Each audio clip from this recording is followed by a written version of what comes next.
These are the fragrances I've been wearing the most. It's been quite hot and I've been reaching for fragrances that are refreshing, and these are the ones that I have cycled back to over and over and over again. I also have a new fragrance that just arrived that I want to share with you that I'm wearing today.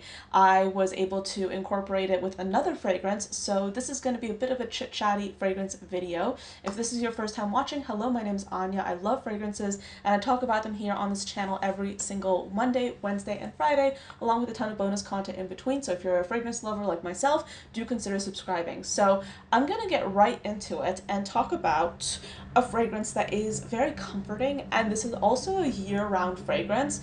The lighting in this video, by the way, is so inconsistent. My apologies. First up is a fragrance that is my ultimate go-to comforting scent. If I want something that will make me feel cozy, this is the scent that I go for. It's a classic, and it also is great if you are a fan of vintage perfumes. Like if you like vintage scent profiles, this is one to try. It's Casmir by Chopard. This is a discontinued fragrance, but it's still available on Amazon, and I absolutely love this. So the scent pyramid for this is absolutely wild. There are so many different notes and things in this fragrance. So I'm not going to go through each and every single note because we would be here for a while. But just know this is a fruity floral fragrance. It has a bit of fruitiness there in the form of coconut, mango, but it does smell very peachy. It smells like an apricot tart almost. I love this perfume. I love it so much. And when I say like that it has mango and coconut, I'm not talking about like your modern super fruity mango.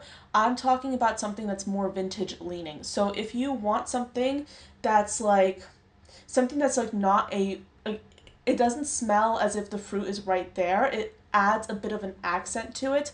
But this does smell like a peach tart, but not in a modern way. So think peach tart, but if it was like a more vintage inspired fragrance, that is this perfume. I absolutely love it, and quite frankly, it's a very comforting scent for me because something about it just makes me feel cozy. So whenever I'm in a stressful situation, or if I know I'm gonna have a stressful day, I usually reach for this one because it feels like a hug to me, and I love this perfume. So it's also really inexpensive. I think you can get like the 1 ounce for $20, $20 to $30 right now. I have the 3.4 ounce, but I might need to get a backup because I use this perfume heavily and it also matches my outfit, so that's kind of cool. So yeah, Casmir by Chopard, a very unique scent. I absolutely love it. I have been using it, I have been reaching for it. It's like my go-to work from home scent right now, so I have been very much loving it. So Casmir by Chopard, quite unique and quite an essential in my collection. Next, I have a fragrance that you might already be familiar with, and like I said at the beginning of this video, I believe, I recently came back from Texas and I filmed like a pack with me video sharing all the perfumes that I wanted to take with me. And there was like a lot of samples, quite a few decants, and to be completely honest with you, I did not end up taking most of the fragrances in that video because I could not fit everything into my luggage, and I ended up having to literally leave my house right after a work meeting to get on the train to go to the airport, and I was literally like this close to missing that. So it was a bit hectic. I also was trying to like schedule 4 videos while I was gone, so it was a bit hectic to say the least. Like there was a lot going on and I just did not have a chance to fit everything into my bag. Like it was just not a thing. So I had 2 fragrances I brought with me. I'm going to be sharing them with you here. So the first is Wow Factor. This is such a gorgeous perfume. I love this. It's by Sniff, and this is a perfect scent if you're interested in like an aromatic citrusy perfume. It's very unique. I haven't smelled anything like it. It's wonderful if you love fig scents, if you love tea scents. This is so gorgeous, and because it's so green and citrusy, it's very refreshing. So again, I was wearing this in Texas, and in Texas it's like I think right now it's 110 degrees. So this was the perfume that was pretty much like my go-to for much of the trip because it is so refreshing and it's so invigorating, and I did get a few compliments on it, which was very, very nice. So yeah, Wow Factor by Sniff. Let's actually go into the notes. So let me just tell you what it smells like, because it is quite a beautiful scent. And it's also very affordable, by the way. It's $65. I don't know if I mentioned that before, but it's very affordable. It's pretty accessible, and you can get a travel size from the brand as well. So this is a perfume with top notes of fig, galbanum, mandarin orange, a mid of neroli, rose, and orris, and then a base of cedarwood, ambre, and tonka bean. I don't really smell the tonka bean that much. I just smell mostly the fig, the mandarin orange, I smell the florals, and it's a bit woody, and I think I smell the galbanum as well. It's beautiful. I love the scent. It's so, so, so gorgeous, and it's been my go-to, and I think, do I need to get another bottle? I don't know. Like, I might have to, I might run out of this one, but I absolutely love it. It's pretty much an essential for me at this point. Okay, so I'm gonna cycle through this one a bit quickly because I talk about this one a lot. This is L'Imperatrice by Dolce & Gabbana. It's like a very refreshing kind of cocktail fruity scent. It has watermelon, cyclamen, a bit of rhubarb. It's a very refreshing. I wore this today with the perfume that's on my lap right now. This actually came to me in PR. This is from Swiss Arabia, and I was very excited to get it. This is Rose 01. So I got this just the other day, and I wanted to like let it settle, so I'm still working on this one. But for my scent of the day today, I sprayed myself very heavily with L'Imperatrice, and yes, I'm almost done with this bottle, but I also have like another one handy that I go between the two, but this was the one I took with me to Texas because it's smaller. So I was wearing both of these. I sprayed this one on heavily, and then I sprayed 1 or 2 sprays of Rose 01. So Rose 01 is very, it's kind of similar to Delina a little bit, but it's also quite different. I would say like it's in between Delina and Delina exclusive. So let me just break down the notes for you. If you like fragrances in that family, this might be one to try, but it's not a straight-on dupe.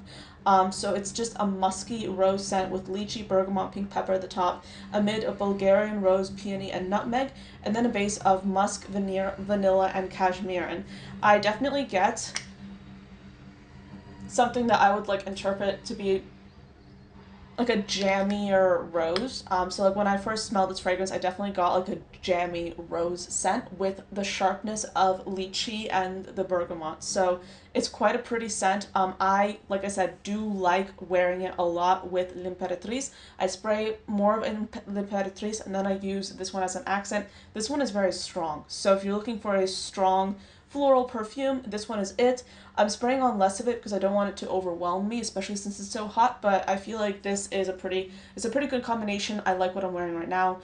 It lasted for hours, so that was good. So this next perfume is by ANIO. This is a high-end fragrance, and it's newer. This is Oud for Greatness Neo.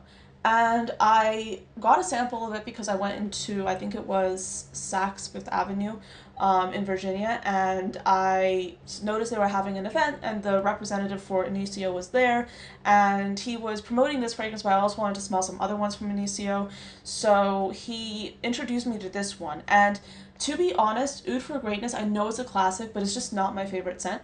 I don't love it. So I did not have very high expectations for this perfume.